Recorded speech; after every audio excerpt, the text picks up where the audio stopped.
Oh, I'm back. Friday. It's that time. Let's get cracking at this. Welcome. This is the Friday shop update. Sit back, get cozy, get comfy, get a beverage, get a snack. Let's talk about some cars. We've had a lot of progress this week. Lots of stuff has been done. A lot of stuff on Land Rovers. So, bear with me. We'll get to them sports cars. Don't worry. But it's good stuff. Major leaps and bounds on a lot of it. So let's run through it real quick. See what we can talk about here. We're going to start on this side of the shop this week. Let's start with some of the low-hanging fruit. Let's talk about the sports cars that we did get a little bit of work on this week. I did a little bit more work on the Healey project here. There's a lot that goes into the trunk areas of these. There's, trunk jute padding, carpet things that go in there. Fuel filler hoses, some wiring that goes back there, a few other things here and there that need to be done on it. But I put in the prop rod, I put in the check strap for the trunk lid, and I adjusted the trunk latch. Everything seems to be good with that. She's coming together pretty quickly, which is wonderful to see.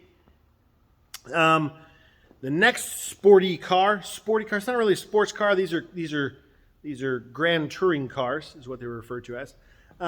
The Jaguar project here. It's not really a project for us anymore, as far as I know. The owner has taken the insurance total out payment thing, or whatever they call it. It's totaled out by the insurance company. The owner's going to take a few things, as far as I know, a few things off the car that he wants to keep.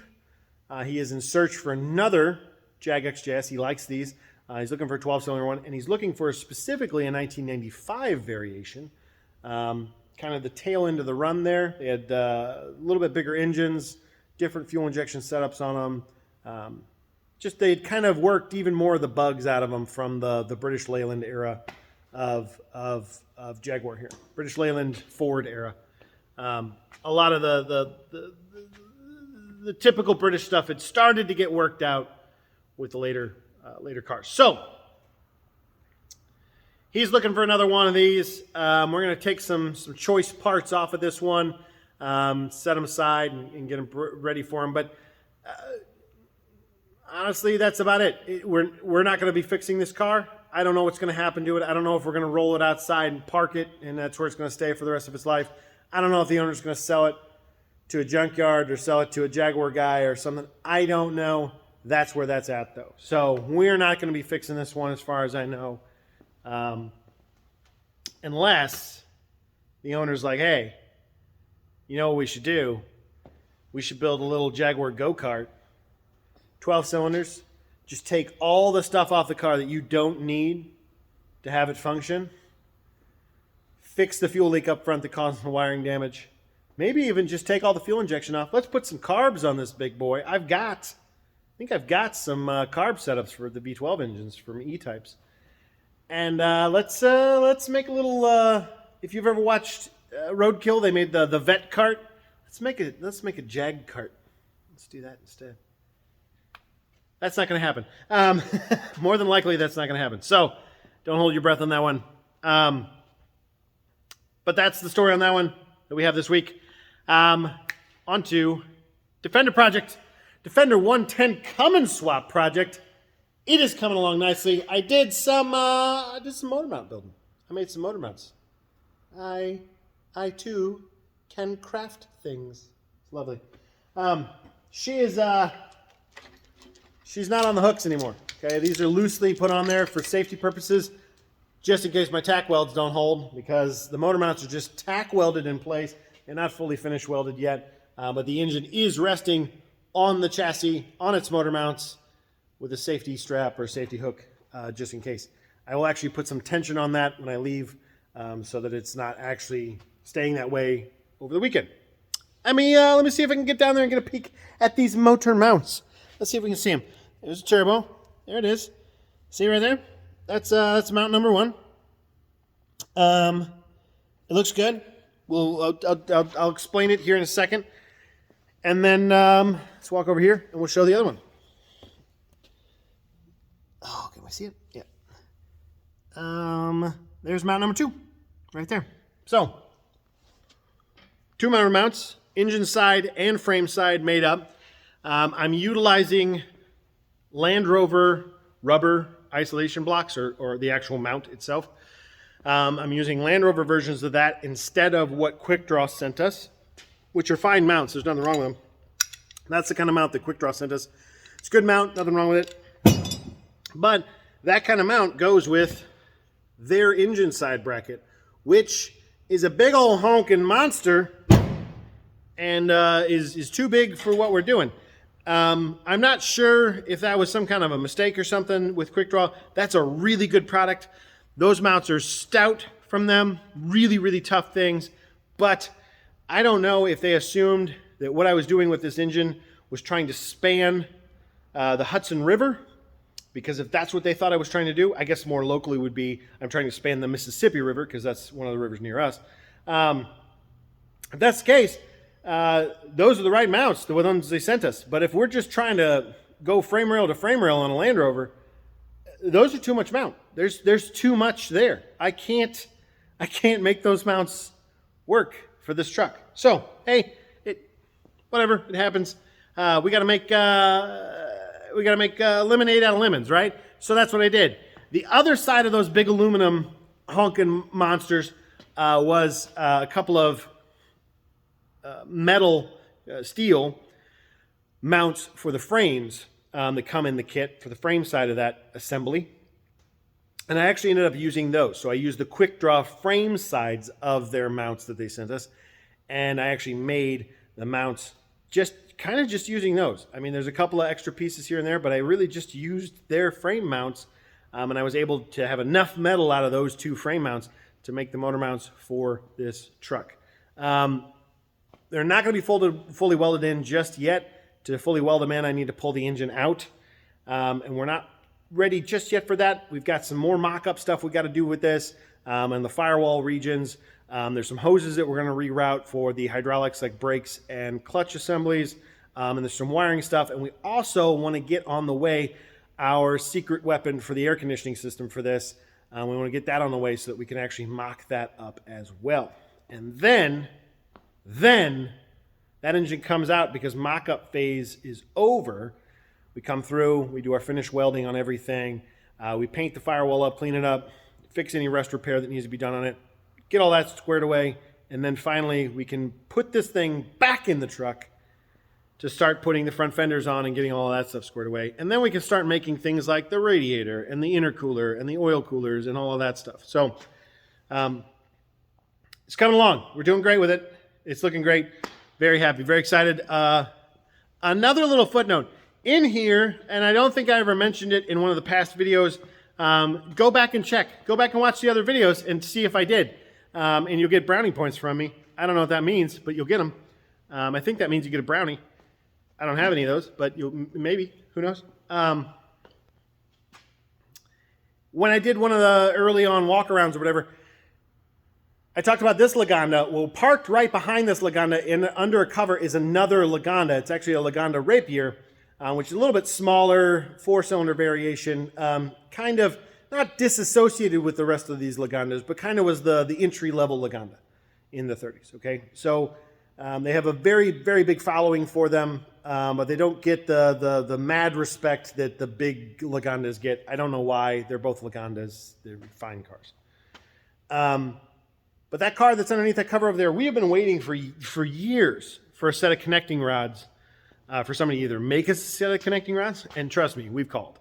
We've sent out measurements, we've sent out the physical rods that we had, and nobody was, COVID had hit when we started doing that process, and bam, nobody was doing anything, and it was just a big old headache. Well, finally, the owner recently sent me a message. He said, there are some rods for sale. And I told him, buy them. So we're going to have rods on the way for the Rapier project, which, to give you a rundown on that real quick synopsis, that car was Lagonda's press car for the Rapier. And, as far as I know, that's the story I heard, we are putting a supercharger on, a crank-driven supercharger. So it will not be driven off of any of the timing components on the front like they traditionally are. And it will not be driven off of a belt system, because there are no belt systems on those Rapiers. It it will be driven right out the front snout of the crankshaft. It's a very pre-World War II style of supercharging cars. Really cool, really neat. A lot of MGs did it that way. Austin's, a lot of cars did it that way. Bentleys did it that way. That's probably a pretty prominent one that you can go look. The blower Bentleys have a blower off the front of the crankshaft. It hangs out right between the front wheels. It's really cool. It's kind of like a really expensive bumper. I really, the owner's really excited about it. So we're not going to be bouncing onto that project anytime soon, but it's really good to hear that there's some progress made on getting some parts for it. So we can get onto that project. And if you want to see more about that project, get yourself subscribed, click the bell notification and all of that other stuff. Get liking these videos, okay? It all helps me to be motivated to make these things every week, because if you guys aren't, doing this stuff, if you're not responding to me, you're talking to me, I may just give up. I'm not going to, but I may. I'm not going to. So, there will be more about that Lagonda project in the future, but on to the Defender 90 project. Lots of progress on this one. Lots and lots of it. We've got doors. We've got engines. We've got tires. I mean, it had all of those before, but she's got new door hinges on all the doors. Mirrors are mounted up on those new door hinges. Stainless steel hardware. Stainless steel hardware.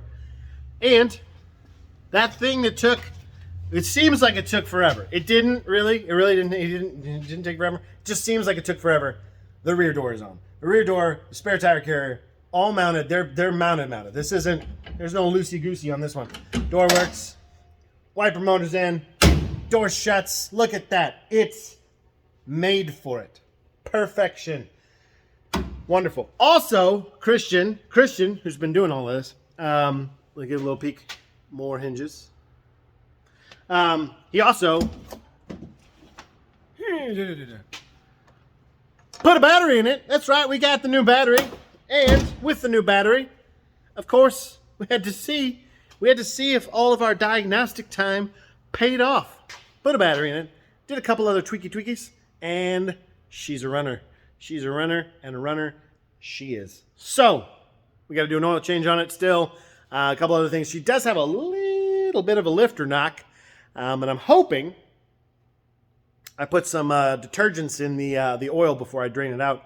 I'm hoping those detergents kind of help clean things up a little bit, and I'm hoping fresh, heavy, thick, good oil will help get rid of that little tick that the lifter knock tends to have. Now, these have... sometimes it is a lifter that is knocking. These have hydraulic lifters, and they can quote-unquote collapse. Sometimes it can be a lifter knock, and sometimes the one that's diagnosed as a lifter knock, and then you go through and you replace the camshaft in the lifter, and it still has it, and you find out, oh, it wasn't a lifter, it was a rocker arm. The rocker arms are also notorious for wearing out and sounding just like a lifter knock. So, be on the. That's my tech tip advice. Check both of them, just to be sure. But that's it. That's where we're at. He's done a lot. We're on a downhill. We're on reassembly phase here. We got a few more things we got to do. We got to button up the dashboard. We got to do some headliner work. We got to get the window tint guy in here to tint all our windows for us so we can put them in. We've got some work ahead of us, but there's light at the end of this tunnel. As you can see, it's glowing around the truck right now, that light. So it's going to be good. I think if I'm not working on the Defender 110 or one of the sports cars next week, I may be on this one, kind of getting its progress even faster and further along, because we do want to get this one done and out so that we can get ourselves focused again, or back onto focus, or change the focus, whatever you want to say. Get back on some of these other ones. The MGA project, the Triumph project, and the Healey project are all big ones that we need to start really pushing along on with. And of course, the Lagonda project and the Defender project. This project, I think I had mentioned this once before, but it's tentatively going to the Colorado Grand, which is a big deal. If it does go to the Colorado Grand, she's a pretty long way off from getting there. So we're going to have a lot of work ahead of us on making that thing work in the high altitudes of the Rockies. All right? But it should be fun. So stay tuned. That's it for this week. I will see you all next week. Have a lovely weekend and a lovely week. And that's it for now.